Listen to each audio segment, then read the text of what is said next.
Number 10. Welcome the unexpected. Most people do not see themselves as being creative, but we all are. Most people say, my sister's creative, she paints, or my father's creative, he sings and writes music. We miss the point that we are all creative. One of the reasons we don't see ourselves that way is that we normally associate being creative with being original. But in reality, creativity has nothing to do with originality. It has everything to do with being unexpected. You don't have to be original to be creative. In fact, it sometimes helps to realize that no one is original. Even Mozart said that he never wrote an original melody in his life. His melodies were all recombinations of old folk melodies. Look at Elvis Presley. People thought he was a true original when he first came up in the scene, but he wasn't. He was just the first white person to ever sing with enthusiasm. His versions of songs, however, were often direct copies from African American rhythm and blues singers.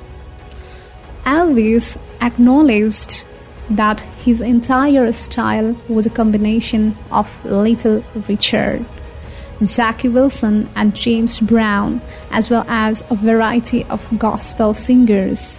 Although Elvis wasn't original, he was creative because he was so unexpected. If you believe you were created in the image of your Creator, then you must, therefore, be creative. That if you are willing to see yourself as a creative, you can begin to cultivate it in everything you do. You can start coming up with all kinds of unexpected solutions to the challenges that life throws at you. Number 11. Find your master key. I used to have the feeling that everyone else in life had at one time or another been issued instruction books on how to make life work. And I, for some reason, wasn't there when they passed them out. I felt a little like this Spanish poet Cesar Vallejo, who wrote, "Well, on the day I was born, God was sick." Still struggling in my mid-30s with a pessimistic outlook and no sense of purpose, I voiced my frustration once to a friend of mine, Dr. Mike Kilbrew, who recommended a book to me. Until that time, I didn't really believe that there could be a book that could tell you how to make your life work. The name of the book was The Master Key to Riches by Napoleon Hill. It sat on my shelf for quite a while. I didn't believe in motivational books or self-help. They were for weak and gullible fools. I was finally persuaded to read the book by the word riches in the title. Riches would be a welcome addition to my life. Riches were probably what I needed to make me happy and wipe out my troubles. What the book actually did was a lot more than increase my earning capacity. Although by practicing the principles in the book, my earnings doubled in less than a year. Napoleon Hill's advice ultimately sparked a fire in me that changed my entire life. I soon acquired an ability that I would later realize was self-motivation. After reading that book, I read all of Napoleon Hill's books. I also began buying motivational audiobooks for listening to in my car and for playing by my bed as I went to sleep each night. Everything I had learned in a school, in college, and from my family and friends was out the window. Without fully understanding it, I was engaging in the process of completely rebuilding my own thinking. I was thought by thought replacing the old cynical and passive orientation to life with a new optimistic and energetic outlook. So, what is this master key to recess? The great master key to recess set here is nothing more or less than the self-discipline necessary to help you take full and complete possession of your own mind. Remember, it is profoundly significant that the only thing over which you have complete control is your own mental attitude. Taking complete possession of my own mind would be a lifelong adventure, but it was one that I was excited about beginning. Maybe his books will not be your own master key, but I promise you that you will find an instruction book on how to make your life work if you keep looking. It might be The Power of Now by Eckhart Tolle, The Last Word in Power by Tracy Goss, Frankenstein's Castle by Colin Wilson, or The Six Pillars of Self-Esteem by Nathaniel Branton. All these books would have worked the primary transformation for me, and they have all taken me higher up the motivational ladder. Your own key might even come from the spiritual literature of your choice. You will find it when you are ready to seek. It's out there waiting for you. Number 12. Put your library on wheels. One of the greatest opportunities for motivating yourself today lies in the way you use your drive time.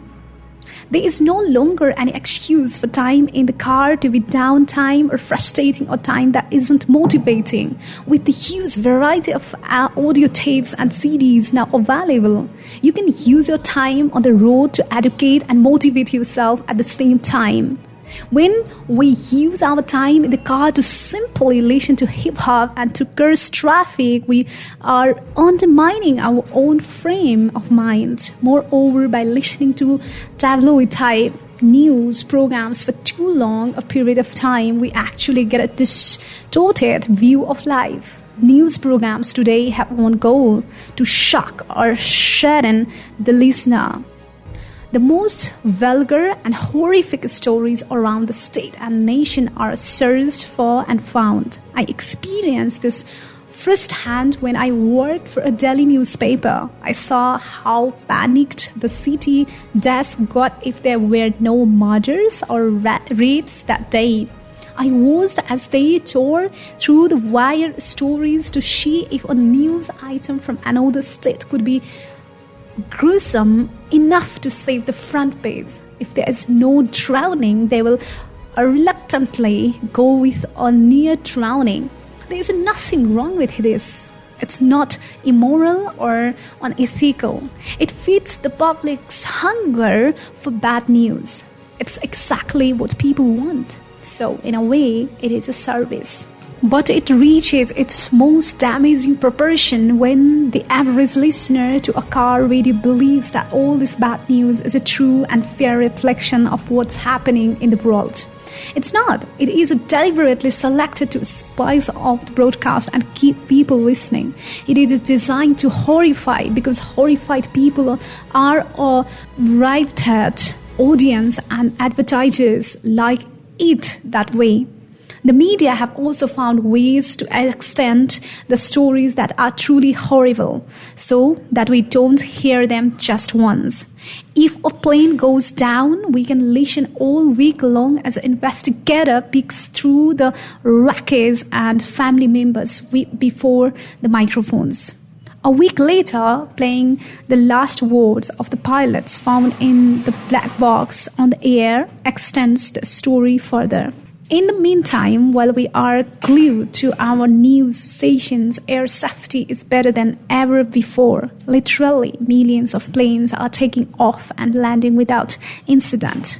Deaths per passenger mile are decreasing every year as the technology for safe flight improves. But is that news? No. And because my seminar schedule requires that I travel a lot by air, I can see up close what the so-called news has done to our psyches. Simple turbulence in the air will cause my fellow passengers' eyes to enlarge and their hands to grip their armrests in terror. The negative programming of our minds has had a huge impact on us. If we would be more selective with how we program our minds while we are driving, we could have some exciting breakthroughs in two important areas, knowledge and motivation. There are now hundreds of audiobook series on self-motivation, on how to use the internet, on health, on goal setting, and on all the useful subjects that we need to think about if we are going to grow. As Emerson once said, we become what we think about all the day long.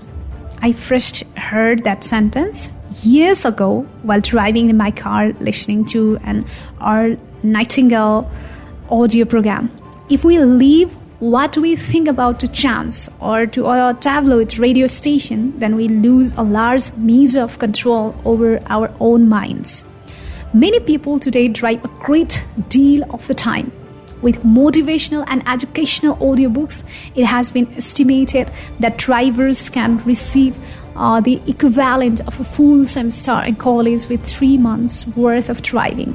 Most libraries have large sections devoted to audiobooks, and all the best and all the current audiobooks are now available on internet booksellers' sites. Are all motivational programs effective? No. Some might not move you at all. That's why it's good to read the customer reviews before buying an audio program over the internet. But there have been so many times when a great motivational audio played in my car has had a positive impact on my frame of mind and my ability to live and work with enthusiasm. One moment stands out in my memory above all others, although there have been hundreds. I was driving in my car one day listening to Wayne Dyer's classic audio series, Choosing Your Own Greatness. At the end of a long, moving argument for not making our happiness dependent on some material object hanging out there in our future, Dyer said, "There is no way to happiness. Happiness is the way." That one thought eased itself into my mind at that moment and never left it. It is not an original thought, but Dyer's gentle presentation, so filled with serene joy and so effortlessly spoken, changed me in a way that no ancient volume of wisdom ever could have.